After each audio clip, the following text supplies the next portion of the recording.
Sarah, thanks so much for joining us. This is the first COP that has had nature and food really firmly at the center of it. What is Rockefeller Foundation doing to make sure that we're transitioning farmers' production systems? Well, we're really excited to have launched a regenerative and agroecological strategy. And that's really trying to do four things. One is trying to build the evidence. What do we see in terms of biodiversity gains, water gains, gains to soil organic matter, GHGs, but really critically important, improvements for farmers' well-being, for equity. We look at all of those outcomes as part of the regenerative transition. So we're building the research and evidence base for this.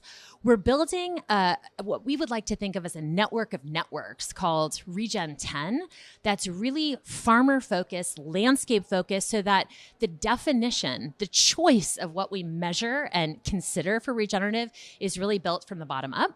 And then we're looking at new investment structures. You know, finance is not fit for purpose to pay for multiple outcomes beyond financial returns. So new financial structures, new mechanisms. We're really trying to bring private investors together with philanthropy to explore new frontiers on financing, not the shallowest version of regenerative, but deep, where you get farmers, landscape stewards together with the environmental benefits. And then we're also focused on Indigenous inclusion. You know, this entire conversation about regenerative has centuries of an antecedent by Indigenous communities that have really been operating in balance with nature in a way that we're trying to reclaim in industrialized production contexts. Yeah. Great to hear about the indigenous inclusion. In Africa, we're talking a lot about indigenous crops and their inherent climate benefits, and they're more nutrient dense than the big three often, than wheat, rice, or maize. How do indigenous crops feature within Regen 10 and within the, as you say, the definition of regenerative? Well, part of it is getting Indigenous people at the table with farmers and landscape stewards to come into a framework that recognizes the value of agrobiodiversity, the value of cultural relevance. And frankly, those tables are very few and far between. The trust gaps between business, Indigenous communities, even some more established large-scale farmers and Indigenous communities are very real. So what we're doing through Regen 10 is listening to Indigenous communities, local communities, landscape stewards to understand what is the pathway, the participatory process to converge on an outcomes framework that recognizes your worldview. And actually, I'm really excited to say tomorrow, December 10th, there'll be the zero draft of this outcomes framework launched here at COP28. And then it's beginning this global circuit of participatory design excavation so that it really does land in a way that serves the interest and puts first and foremost farmers, landscape stewards, and Indigenous communities. Fantastic. Farmers have been at the center for all of these production system changes, whether it's the Green Revolution or a far more regenerative production system. But with farmers come subsidies, a huge amount of subsidies, about $700 billion a year globally, goes into agricultural production systems. How are you thinking about using those subsidies to help farmers with this transition, to ensure that they're preserving soil health while still maintaining the yields that are needed to feed a growing population?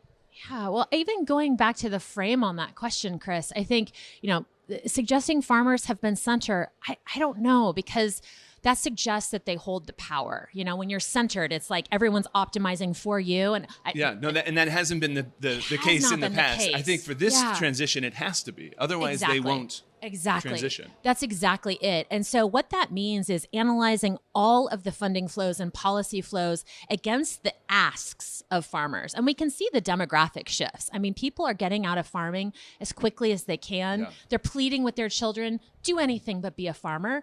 And that's because they see how hard this is. Just the questions of it being viable when the droughts are coming, the rains aren't coming, the subsidies are pushing them this way, and more civil society is saying, no, be a climate solution, but you're still being pounded with these subsidies to farm in a certain way. This is perilous, high-risk work, more for farmers than for anyone else. So what do we need to do with subsidies?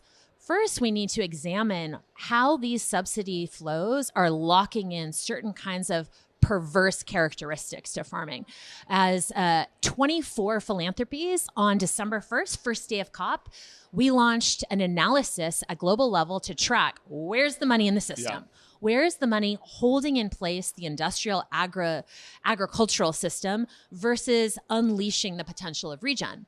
And what we found is, well, first, we had to answer the question of what is the cost? Like, if you want to rewire this thing and make it lucrative to farm in a way that's good for people, planet, and nature, what's it going to cost?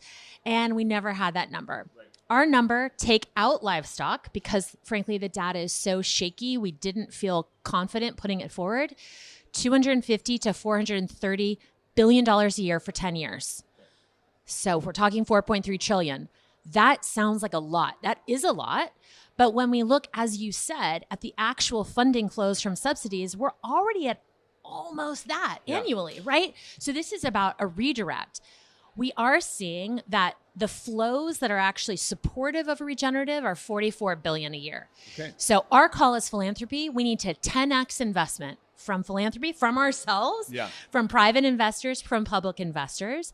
And we need to ensure that the organizing framework for those funding flows doesn't go to this shallow flavor of regen where we're paying for soil health and GHGs only, but we are paying for well-being. We are paying for equity. We're paying for biodiversity. We're paying for water. We get that right, and the incentive structures are going to make this transition happen much faster. That's great to hear. We talk about the importance of not having carbon tunnel vision, right? Yes.